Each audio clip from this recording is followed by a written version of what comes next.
고넬료 가정에 내린 성령이란 주제로 말씀 증거해 주시겠습니다. 한 주간도 주 안에서 평안하셨습니까? 우리 분당에서 영상으로도 참여하는 우리 성도님들 반가운 미소로 할렐루야로 우리 인사 나누도록 하겠습니다. 할렐루야, 할렐루야. 옆에 계신 분들 또 좌우로 또 인사 나누겠습니다. 당신은 하나님의 귀한 자녀입니다. 사랑하고 축복합니다.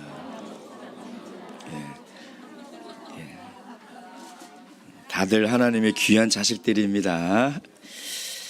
예수님의 이름으로 하나님 말씀 증거하도록 하겠습니다. 성경 말씀 사도행전 10장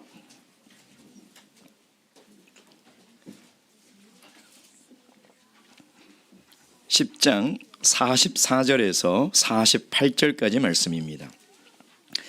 오늘 우리에게 주시는 계시의 말씀을 통하여 살아계신 하나님의 음성을 듣고 깨달을 수 있도록 우리에게 주신 말씀으로 믿고 저와 함께 교독하도록 하겠습니다. 44절, 베드로가 이 말할 때에 성령이 말씀 듣는 모든 사람에게 내려오시니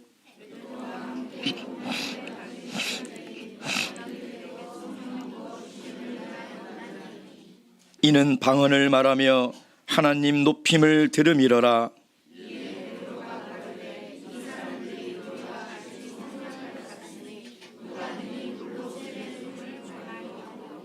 다 함께 읽겠습니다. 시작.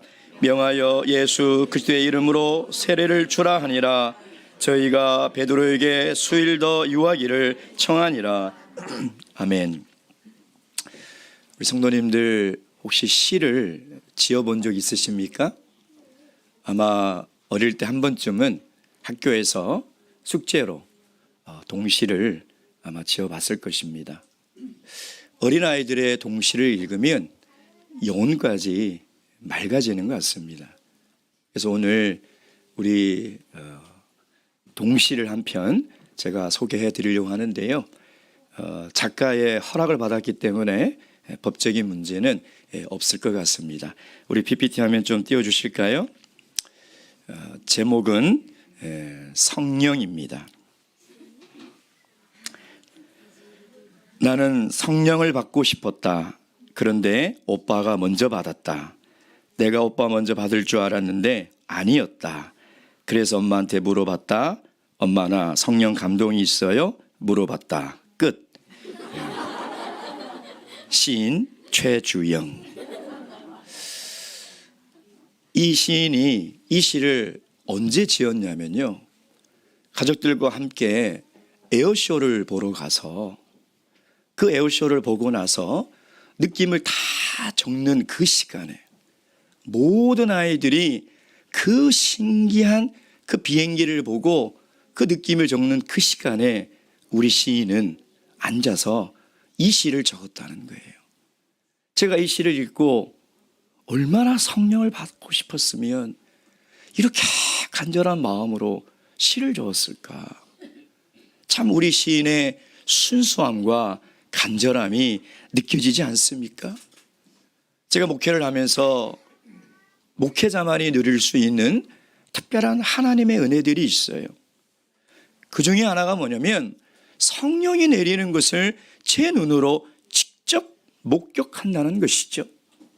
어떤 사람은요, 죽은 고목나무처럼 쌀쌀하게 있다가 성령이 내리는 순간 마치 꽃이 피듯이 죽은 나무가 살아나듯이 살아나는 것을 제 손으로 느낍니다.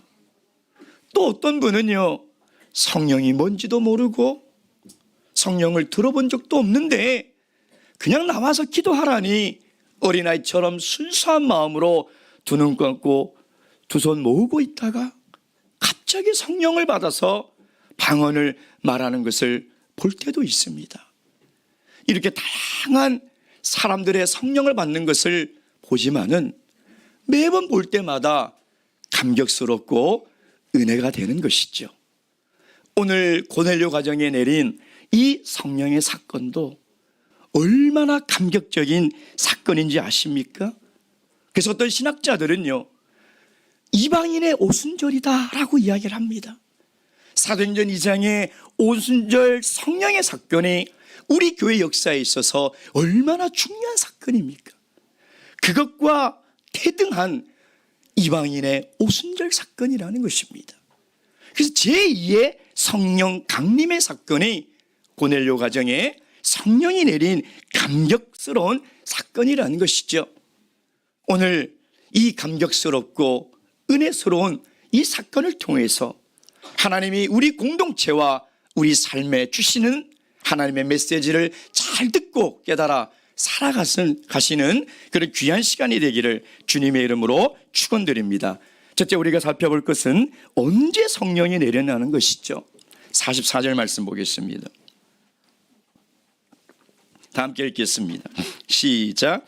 베드로가 이 말할 때에 성령이 말씀 듣는 모든 사람에게 내려오시니, 지금 베드로 사도는요, 고넬료 가정에 모인 많은 사람들에게 예수 그리스도의 십자가와 복음에 대해서 설교를 하고 있었어요. 자, 이렇게 설교를 하고 있는데 설교가 다 마치지도 않았고 기도 시간이 아님에도 불구하고 성령이 내린 거예요. 이건 분명히 평범하지 않습니다. 이건 특별한 사건이고 메시지가 있는 거예요. 저도 개인적으로 이런 경험을 한 적이 있습니다. 대만의 북대중교회에서 영혼전도대회가 열렸어요. 강사님께서 설교를 하고 계셨어요. 근데 저 뒤에서 워낙 교회가 크니까 저 뒤에서 웅성웅성 소리가 들리는 거예요. 아니, 예배 시간에 왜 사람들이 이렇게 웅성웅성거리지? 라고 제가 이렇게 봤더니 그날 처음 초대받고 온 어떠한 남자가 몸을 막 떨면서 방언을 말하는 거예요. 우리 모두가 놀란 거예요.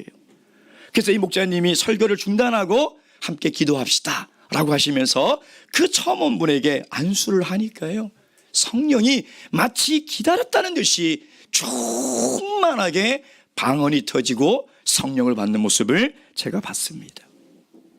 여러분, 안달이 났다라는 말이 있죠. 지금 고넬료 가정에 모인 많은 이 사람들이요, 성령이 뭔지 듣기나 했겠습니까?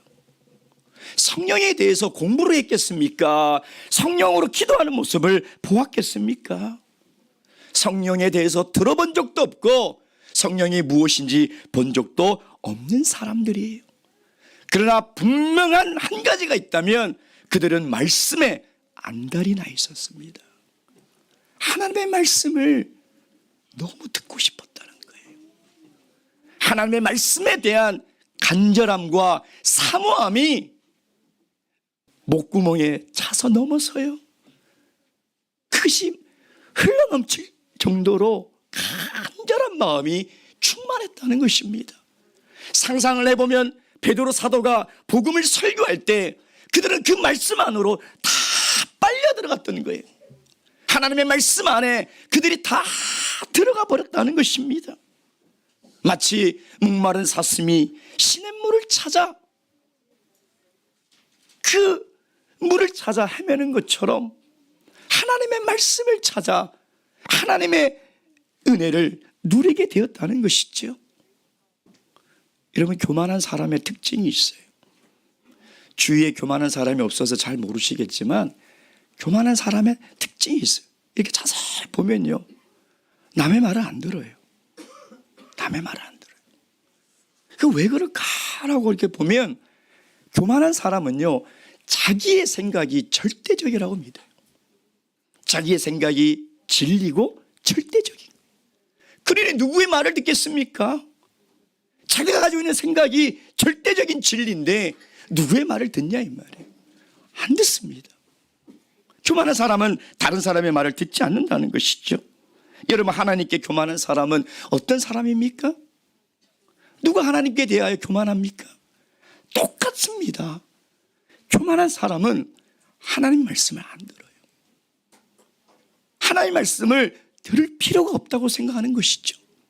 하나님 말씀을 안 듣고 살아도 내가 얼마든지 즐겁게 살 수 있고, 하나님 말씀을 듣지 않아도 내가 내 인생 이렇게 잘 살아가는데 하나님 말씀이 뭐가 필요하냐 이 말이에요. 여러분, 그런 사람들은요, 지금 이렇게 하나님 말씀이 들려도요 안 듣습니다. 안 들어요. 들으려고 하는 마음이 없어요. 왜? 안 들어도 내 삶에 아무런 일이 일어나지 않기 때문인 것이죠. 그러나 겸손한 사람들의 특징이 있어요. 겸손한 사람들은 반대예요. 누가 얘기하든 경청을 합니다.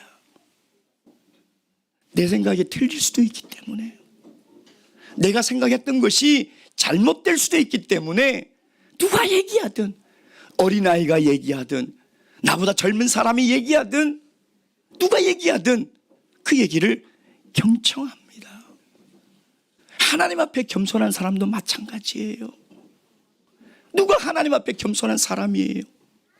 하나님의 말씀을 들을 줄 아는 사람, 하나님 말씀에 귀 기울일 줄 아는 사람은 그 말씀을 통하여 하나님께서 은혜를 주시는 거예요. 야고보서 4장 6절 말씀,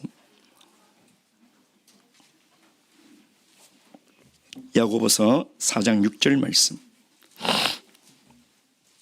다 함께 읽겠습니다. 4장 6절 말씀 시작. 그러나 더욱 큰 은혜를 주시나니 그러므로 일렀으되 하나님이 교만한 자를 물리치시고 겸손한 자에게 은혜를 주신다 하였느니라. 아멘. 바라옵기는 하나님께서 저와 우리들의 마음에 겸손한 심령을 주셔서 늘 하나님의 말씀에 귀 기울이며 살아가는 인생이 되시길 주님의 이름으로 축원드립니다. 자, 근데 44절에 보면요, 말씀 듣는 모든 사람에게 이렇게 나와 있습니다. 여기서 듣다는 소리를 듣다는 얘기가 아니에요. 여기 두 가지가 의미인데요, 경청하다와 실천하다. 즉 무슨 얘기냐면 그 말씀을 듣고 그 말씀 그대로 내가 순종을 하겠다는 것입니다. 마치 100m 달리기 그 시합장에 선수들이 출발선에 있는 모습 여러분 보셨나요? 그들이 어떤 자세예요? 그 총소리가 나기만 나면 정말 호랑이처럼 뛰쳐나갈 그런 준비를 하고 있지 않나요? 여러분, 이것이 말씀을 듣는 태도예요. 이것이 말씀을 경청하는 사람의 태도라는 거예요. 어떻게 이럴 수 있습니까? 그 비결은 33절에 있었잖아요. 저번 시간 살펴봤죠? 주께서 당신에게 명하신 모든 것을 내가 듣고 순종하고자 여기 모였습니다. 이건 마치 왕이 군인에게 하는 그 명령, 이거는 절대 어길 수가 없어요. 당신이 무슨 말을 하든 제가 절대 복종하겠습니다.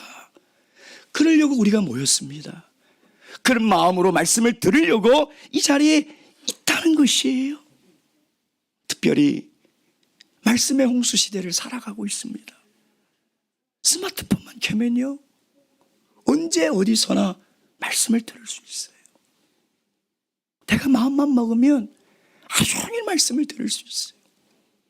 그러다 보니까 말씀의 귀함을 점점 몰라요.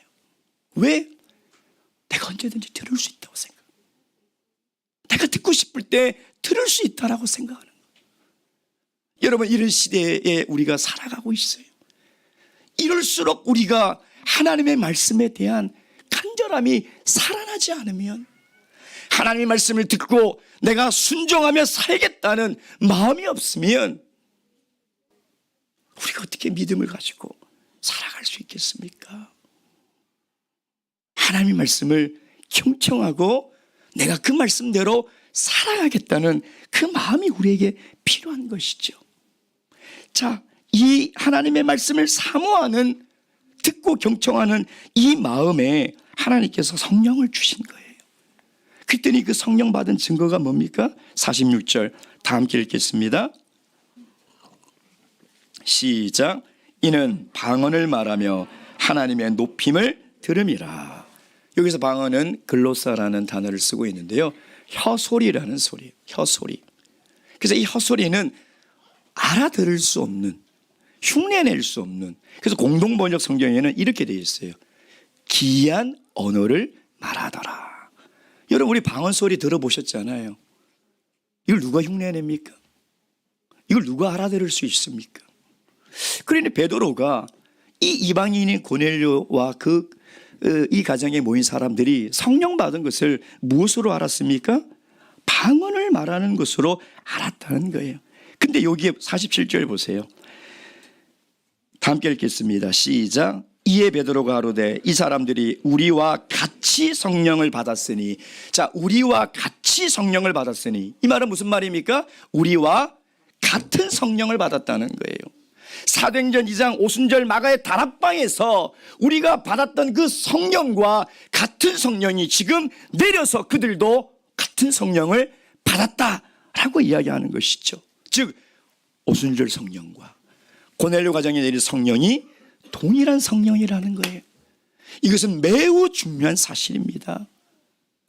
여러분, 성령이라고 다 똑같은 성령이 아니고 방언을 말한다고 다 같은 방언이 아니라는 거예요. 그러나 고넬료 가정에 내린 이 성령은 우리가 받았던 성령과 똑같은 성령이라는 거예요. 제가 대학교 3학년 때 처음 대만을 방문했었어요. 그때는 뭐 중국어는 한마디도 모르고 그냥 갔었죠. 근데 첫날 도착해서 이제 어느 한 교회를 갔었는데, 제 기억으로 대동교회였던 것 같아요.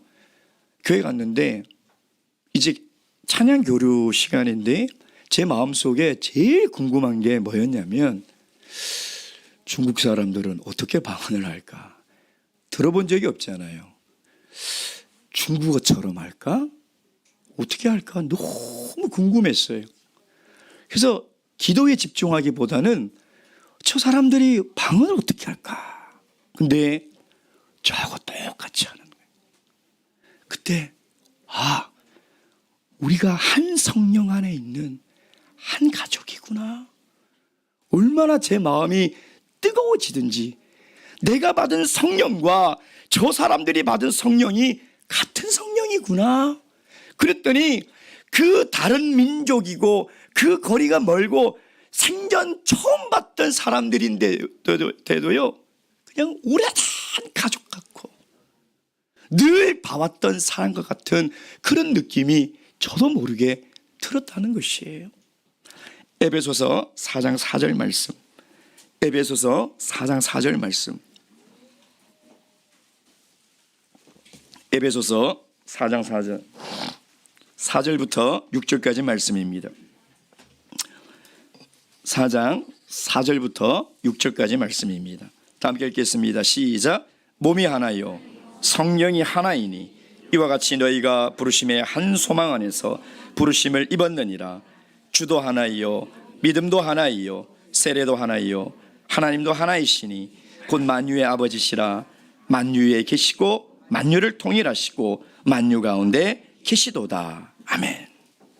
사랑하는 성령 여러분, 오늘 우리가 받은 이 성령은요, 2000년 전 오순절날 내린 성령과 같은 성령이에요.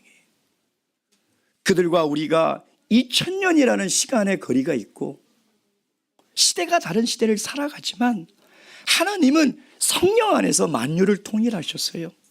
그들과 우리를 한 지체로 만드시고 한 공동체로 만드셨다는 것입니다. 그러니 사랑하는 성도 여러분, 우리가 성령을 받아 한 가족이 된 것을 믿으셔야 돼요. 우리가 한 성령으로 동일한 하나님의 자녀가 됐다는 것을 믿고 살아가시길 주님의 이름으로 축원드립니다. 자, 두 번째, 그렇다면 베드로는 이 성령 받은 것을 보고요, 무엇을 베풀라고 하였습니까? 우리 47절 말씀 보겠습니다. 47절 다시 다 함께 읽겠습니다. 시작. 이에 베드로가 가로되 이 사람들이 우리와 같이 성령을 받았으니 누가 능히 물로 세례 줌을 그 말이요 하고. 공동 번역에는 이렇게 돼 있어요. 이 사람들도 우리처럼 성령을 받았으니 이들이 물로 세례를 받는 것을 어떻게 막을 수 있겠습니까? 다시 얘기하면 이들에게 세례를 베푸는 것을 누가 막겠습니까? 더 자세히 얘기하면 여기 반대할 사람이 있습니까? 라는 거예요. 왜 베드로가 이런 질문을 했을까요? 45절에 있습니다. 45절 다 함께 읽겠습니다. 시작. 베드로와 함께 온 할례 받은 신자들이 이방인들에게도 성령 부어주심을 인하여 놀라니. 지금 누가는 예루살렘에서부터 함께 동행한 그 신자들, 신도들을 특별하게 소개하고 있죠. 뭐라고 얘기하고 있어요? 할례 받은 신자들. 누구를 얘기할까요? 히브리파 유대인 성도들을 얘기하는 것이죠. 여러분, 유대인들은 아주 오랜 시간 동안 할례를 받아야 하나님의 선민이 된다는 믿음이 있었죠. 다시 얘기하면 할례를 받아야 구원을 받을 수 있다라는 교리적 믿음을 가지고 있었어요. 이런 생각은 히브리파 유대인 성도들에게도 동일하게 있었던 거예요. 할례를 받아야 성령을 받을 수 있다는 거예요. 할례를 받은 자야만이 세례를 받을 수 있다라는 생각을 가지고 있었다는 거예요. 근데 함께 온 히브리파 유대인, 할례 받은 신자들이 깜짝 놀랐던 거예요. 왜냐하면 아주 오랫동안 자기들이 가지고 있던 신학적, 교리적 상식을 완전히 깨버리는 사건이 일어난 것이죠. 어떻게 할례도 받지 않은 저 이방인들에게 하나님의 성령을 보여줄 수 있는가? 하고 놀랐다는 거예요. 놀랐다는 거예요. 여러분, 만약에 이 베드로가 이 할례 받은 신자들과 동행하지 않고 이 고넬료 가정에 와서 성령 내린 것을 보고 세례를 베풀고 예루살렘 총회로 돌아갔다면 어떻게 됐을까요? 그 유대인 신자들이 믿었을까요? 안 믿습니다. 안 믿어요. 베드로 사도가 내가 가서 성령 받는 것을 똑똑히 보고 내가 세례를 베풀었다라고 해도 그 당시 할례 받은 신자들은 믿을 수 없는 거예요. 그래서 지금 이들은 이 자리에서 증인이 된 거예요. 증인. 할례 받은 신자들이 그것을 목도하고 이방인에게도 성령이 내린 것을 그들이 증인이 됐다는 것이죠. 여러분, 할례 받지 못한 이방인들에게 성령이 내린 것이 얼마나 충격적인 사건일까. 이게 적절한 비유인지는 모르겠지만 유대인들은 이방인들을 인간 취급 안 하죠. 뭐 취급합니까? 개 취급하잖아요. 여러분, 혹시 가정에 개를 키우고 계십니까? 어느 날 거실에 개가 갑자기 성령을 받아가지고 방언을 막 말하는 거예요. 여러분, 그 사실 믿으시겠어요? 여러분, 안 놀랄 것 같아요? 성령 받았네, 우리 강아지도.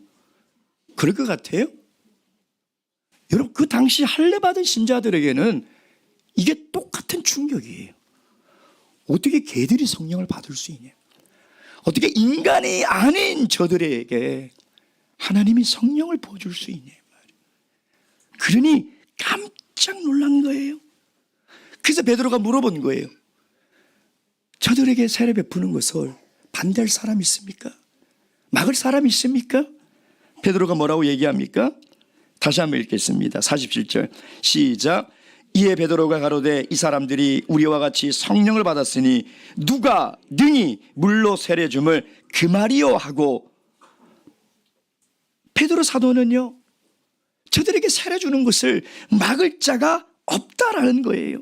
다시 얘기하면 하나님이 하시는 일을 어떻게 우리가 막을 수 있냐는 거예요. 어떻게 하나님이 하시는 일을 하나님의 일로 받아들이지 않고 우리의 민족적 편견으로 하나님을 막을 수 있냐는 것이죠. 그래서 베드로는 드디어 그가 가지고 있던 이방인에 대한 편견을 깨트린 거예요. 베드로의 이 선언은요, 내가 이제 하나님의 일을 하나님의 일로 받아들이겠다는 거예요.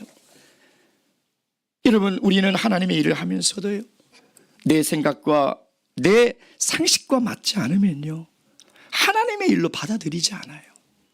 참 이상해요. 같이 일을 하다 보면요, 저 사람은 참 믿음이 있나? 어떻게 저 하나님의 일을 자기의 생각으로 저렇게 막을 수가 있을까? 근데 더 안타까운 것은요, 우리가 그걸 잘 몰라요. 내가 가지고 있는 고집으로 지금 하나님 앞에 맞서고 있다는 것을 우리는 잘 모른다는 거예요. 그래서 정말 조심해야 돼요. 정말 조심해요. 나도 그럴 수 있다. 나도 내가 가지고 있는 고집과 편견 때문에 하나님이 하시는 일을 하나님의 일로 받아들이지 못할 때가 있다는 거예요. 여러분 마태복음 6장 보세요. 마태복음 6장 21절.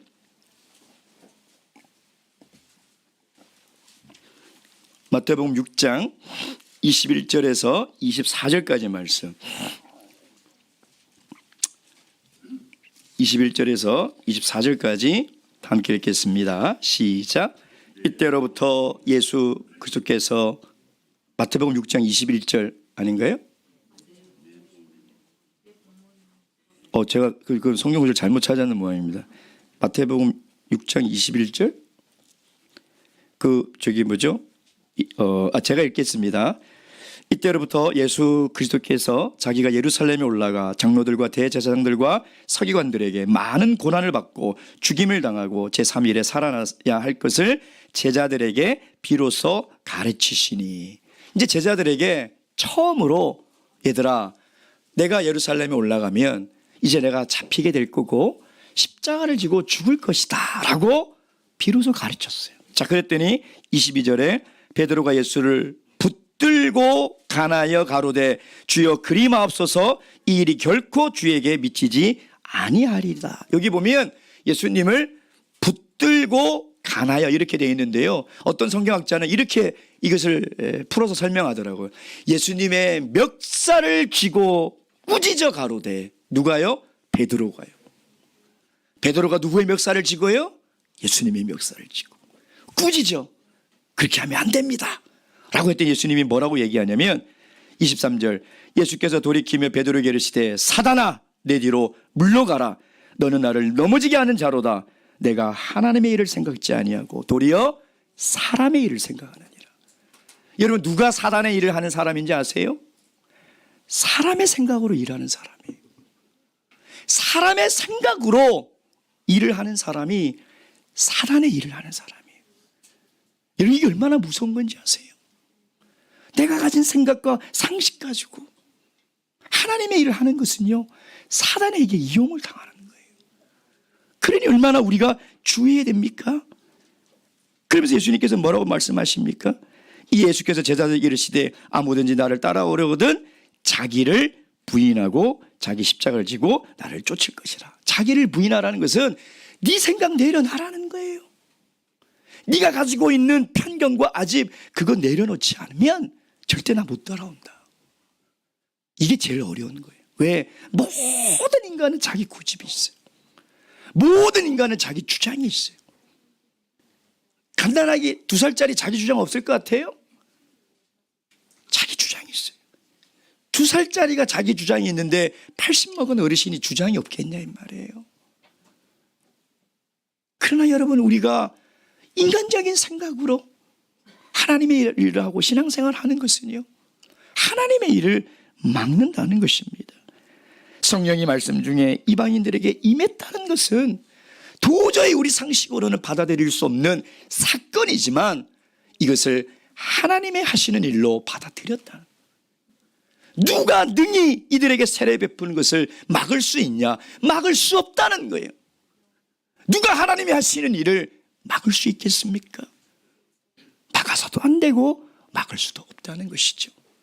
바라옵기는 저와 여러분의 마음에도 하나님이 하시는 일을 잘 분별하고 깨달아 혹 내 상식과 내 이해와 맞지 않는 일이 있다 하더라도 그것이 하나님이 하시는 일이라고 확신한다면 그것을 받아들일 수 있는 믿음을 다 가지시길 주님의 이름으로 축원드립니다. 마지막 세 번째, 성령과 세례를 받은 이 고넬료 가정에 모인 사람들이 베드로에게 어떤 간청을 합니까? 자, 48절 말씀 다 함께 읽겠습니다. 48절 시작. 명하여 예수 그리스도의 이름으로 세례를 주라 하니라. 저희가 베드로에게 수일 더 요하기를 청하니라. 자, 오늘 본의 말씀은 우리 5대 교리의 핵심인 세례와 성령의 핵심적인 내용들이 너무나 많이 있죠. 누구의 이름으로 세례를 줍니까? 예수 그리스도의 이름으로 세례를 주는 것입니다. 예수 그리스도의 이름으로. 그러면 세례를 주겠다고 했을 때 그들이 받겠다고 했으니 세례를 받은 거 아니겠습니까? 그러니까 당신들이 뭐라고 얘기하든 우리는 그 말씀에 순종하겠다는 자세가 있었던 거예요. 그러면 그들이 세례를 받겠다는 것은 무슨 의미입니까? 이방인인 고넬료 가정에 모인 이 이방인들이 나도 세례를 받겠습니다. 예, 세례 받겠습니다. 당신의 얘기를 듣고 보니 예수 그리스도의 십자가를 통해서 내가 거듭날 수 있는 유일한 길은 세례를 받는 것입니다. 세례 받겠습니다 라고 얘기하는 것은 무슨 의미예요? 나도 하나님의 자녀로 살아가겠다. 이제 세상의 자녀가 아니라, 마귀의 자녀가 아니라 이제 나도 하나님의 자녀로 살아가겠다는 거예요. 그래서 세례를 받겠다는 거예요. 고린도전서 10장 1절 2절 말씀 보도록 하겠습니다. 고린도전서 10장 1절 2절 다 함께 읽겠습니다. 1절 2절 시작. 형제들아, 너희가 알지 못하기를 내가 원치 아니하노니 우리 조상들이 다 구름 아래 있고 바다 가운데로 지나며 모세에게 속하여 다 구름과 바다에서 세례를 받고. 최근 구도자 성경 공부 시간에 계속해서 함께 공부하고 있는 내용이 성경에 대한 이야기를 하고 있습니다. 믿음의 내용이 뭐냐, 그래서 성경이 뭐냐. 기독교를 처음 접한 우리 구도자가 성경을 어떻게 알겠습니까? 그래서 제가 그런 얘기를 했습니다. 성경은 하나님의 구원의 이야기입니다. 어떻게 보면 우리를 향한 정말 러브레터죠. 여러분, 성경에 보면요, 하나님이 우리를 얼마나 사랑한지 아세요? 그 하나님의 그 사랑의 편지를 읽을 때마다 하나님이 나를 왜 이렇게 사랑하실까? 도대체 내가 무엇이간데 나를 이렇게 사랑하실까? 이유를 찾을 수가 없어요. 근데 하나님이 우리를 너무나 사랑하시기 때문에 우리를 죄 가운데 그냥 둘 수 없는 거예요. 어떻게 사랑하는 사람을 죄 가운데 둘 수 있어요? 정말 사랑한다면 죄에서 나오게 해야 되는 거예요. 그것이 진정한 사랑이죠. 그래서 성경은 하나님의 구원의 이야기, 하나님이 우리 인간을 얼마나 사랑하셔서 우리가 아직 죄인 되었을 때에도 하나님이 먼저 우리를 어떻게 사랑하셔서 우리를 구원해 주셨는가? 그 이야기가 성경의 이야기라는 것이죠. 근데 구약에 보면 이 구원의 이야기를 가장 명료하고 정확하게 상징적으로 우리에게 보여주고 있는 사건이 있다는 거예요. 그게 뭡니까? 출애굽 사건. 출애굽 사건. 애굽은 세상을 상징하죠. 바로는 사탄을 상징합니다. 모세는 예수 그리스도를 예표하는 것이고 가나안은 하나님의 천국, 하나님의 나라를 예표하는 것이죠. 여러분, 유월절 사건으로 그들이 바로의 손에서 벗어나잖아요. 어린 양의 피로 그들이 드디어 바로의 손에서 벗어나지 않습니까? 그리고 하나님이 그들을 홍해로 인도하십니다.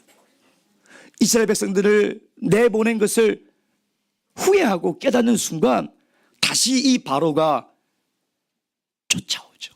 턱 밑까지 쫓아온 거예요. 앞에는 홍해요, 뒤에는 바로의 추격대. 하나님은 크신 능력으로 홍해를 가르시고 마른 땅처럼 그들을 건너게 하시는 거예요. 마지막 한 사람의 다리가 그 마른 땅에서 딱 올려놓는 순간 하나님 홍해를 닫아버리신 거예요. 그들을 죽이겠다고 다시 잡겠다고 쫓아오던 바로의 모든 군대는 홍해에 다 수장돼 버린 것이죠. 여러분, 이것은 무엇을 의미합니까? 하나님이 왜 홍해를 왜 가르시고 왜 거기를 지나가게 하셨으며 바울 사도는 그것을 세례를 받았다고 얘기를 하냐 이 말이에요. 이스라엘 백성들이 모세와 함께 홍해를 걷는 것이 왜 세례를 받은 것이라고 얘기하냐 이 말이에요. 여러분, 세례를 받았다는 것은요, 이제 애굽으로 돌아갈 수 없다는 거예요. 그들은 똑똑히 봤어요. 그들이 왔던 길이 사라져버린 거예요. 그들은 바닷길로 왔는데 바다가 닫혀버렸으니 어떻게 다시 애굽으로 돌아가냐. 돌아가지 말라는 거예요. 다시는 애굽으로 돌아가지 말고 다시는 죄된 생활로 돌아가지 말고 이제는 본 적도 없고 가본 적도 없는 땅이지만 저 약속의 땅을 향해서 살아가는 거룩한 사람이 되라. 그게 세례예요. 그게 세례. 그냥 물에 들어갔다가 나와서 또 세상에서 내 마음대로 살아가는 것이 아니라 세례를 받았음에도 불구하고 천국을 사모하는 마음이 하나도 없고 이 땅의 것에 마음을 두고 살아가는 것이 아니라 이제는 애굽을 쳐다보지도 말고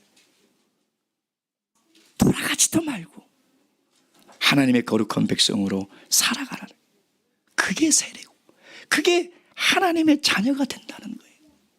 자, 그 48절에 명하여 예수 그리스도 이름으로 세례를 주라 하니라 저희가 베드로에게 수일 더 유하기를 청하니라. 청한다는 말은요, 예의상 아이고 하루 이틀 더 묵다 가시죠 이런 뜻이 아니에요.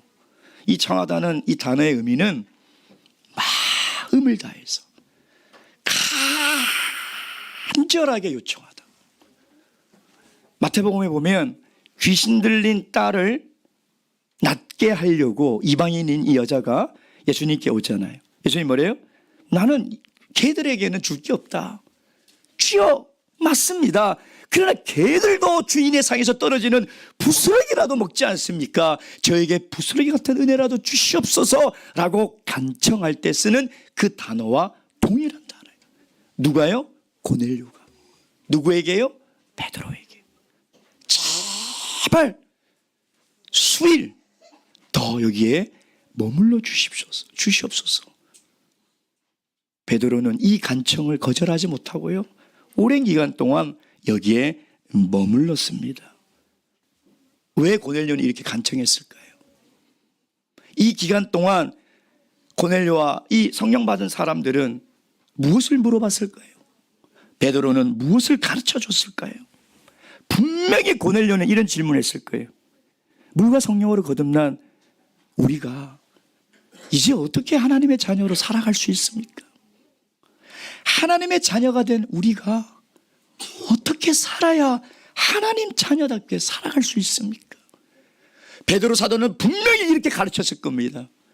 물과 성령으로 거듭난 하나님의 자녀들은 이제 하나님의 백성이 되었으니 이 땅의 쾌락과 즐거움에 마음을 두지 말고 저 천성을 향해 바라보며 살아가십시오.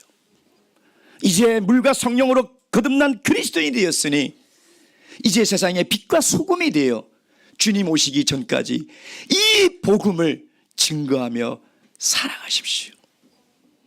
여러분, 분명히 이렇게 가르치지 않았겠습니까? 분명히 이런 말씀을 증거하지 않았겠습니까? 사랑하는 성도 여러분, 여러분도 세례받고 성령받고 이런 간절함이 있습니까? 내가 정말 하나님의 자녀로 살아가고 싶은데 목사님 어떻게 살아가야 됩니까? 이 죄 많은 세상에서 하나님의 거룩한 사람으로 살고 싶은데 목사님 제가 어떻게 하면 그렇게 살아갈 수 있겠습니까?